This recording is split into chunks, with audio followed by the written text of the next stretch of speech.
Reloading is by no means rocket science, but can be inherently dangerous.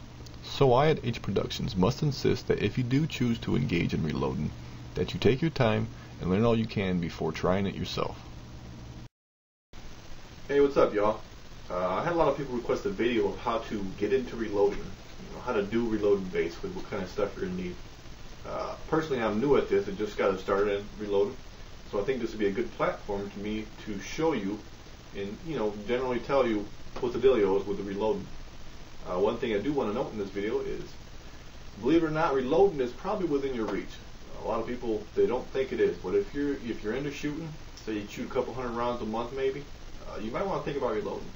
Not even just for the reloading aspect of saving money, but the availability of ammo right now is questionable at best. I don't know if y'all noticed, but buying ammo right now is quite hard. I'm not saying buying components is much easier right now also, but at least you have the ability to load your own.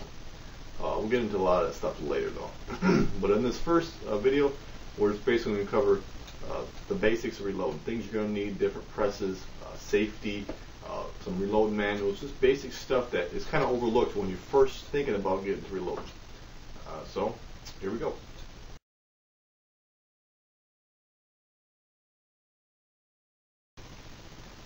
Alright, reloading. What are you doing basically? Well, basically what you are doing is you are making a complete round. That's what this is. This is not a bullet. A lot of people refer to it as, but it's not. A bullet is one of the components that you'll use to make this complete round. Here is what we're looking at when we're talking about the components. Okay, what you're looking at is the basic 4 components that you need to reload a completed round. 3 of these components will basically be discarded and not be able to use again. The brass case in this, for example, a 9mm brass case, will be able to reload multiple times depending on how hot you loaded the round before it. Basically, if you're loading mid-range loads, you can you can reuse that brass case, believe it or not, like 10-15 times, basically until the neck of the brass splits itself, or the primer pocket gets too loose to load. But we'll get into that in a more advanced thing. Okay, one of the components you're looking at here at the end is the primer. This is the thing that ignitions and ignites the powder, to push the bullet down the barrel. The second thing where the primer goes into is the brass case itself, the thing we were just talking about. This basically holds all your components, and this is basically a metallic cartridge. This was one of the inventions over the normal old black powder you stuff it yourself and all that good stuff. The third component is your powder. This is the thing that makes everything go bang and the bullet leaves the chamber. And of course, like we just mentioned, the fourth thing is the bullet itself. This is the thing that leaves the barrel at X amount of velocity and hits the target, hopefully. Like I said before, 3 of these are basically non-reusable, and the fourth is your case itself can be reused multiple times.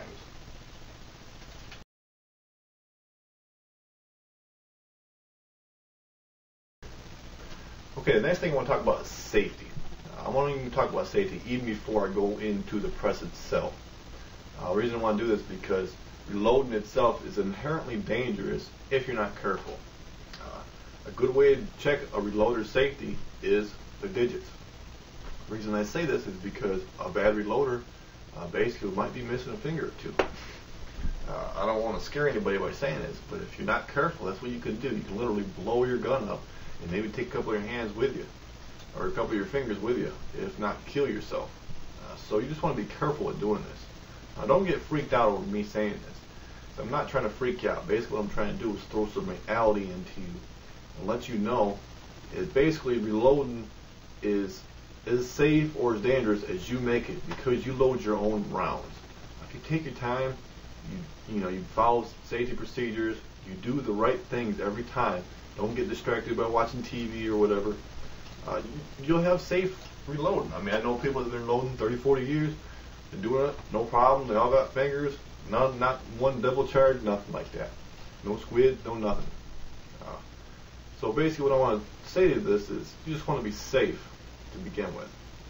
Now, one of the first things we're going to talk about is safety is deep priming a live primer. This is inherently dangerous and it can happen sometimes. So what do I mean by deep priming a live primer? Well, I'm going to show you. I'm not going to do it itself, but I'm going to show you what I mean. Okay, depriming itself. Here we are looking at a spent 9mm casing.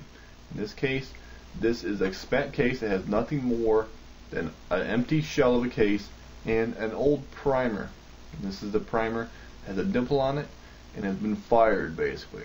Now what happens when you deprime it, what I'm doing basically is I am pushing out that old primer, and then I'll reinsert a new one. Now whether you reinsert the new one through this or hand priming tool, whatever, we'll get into that later, but basically what I'm doing here is depriming it, and a pin will push out that old primer. Now if, say for example, I for some reason loaded a primer in here, a new primer, and basically forgot about it and then went to deprime it, like I was sizing and depriming my brass or whatever, that has potential of igniting that primer and going boom, and it's a loud boom at that too. So basically what we're doing here is we'll stick it into the machine. In this case we're using the Dillon 550. This will size and deprime it. I know it's kind of probably over your head right now if you don't know what I'm talking about, but this is basically the depriming procedure. What you're going to hear is a pop, and this is actually pushing out the old primer. So you listen. That was a pop that pushed out the old primer. And what it'll do is to basically drop it. And if I push this down, this is the old primer that got popped out. And basically, this is the thing that makes everything go boom to begin with. And if this is a live one and I just did that, it could ignite and possibly cause my hand some energy, maybe burn my fingers or whatever, and basically definitely get my ears a ringing. But that's the first procedural. You don't want to deprime a live primer. Okay, double charging. This is a big no-no also. Basically what happens here is you're putting double the amount of charge into an case.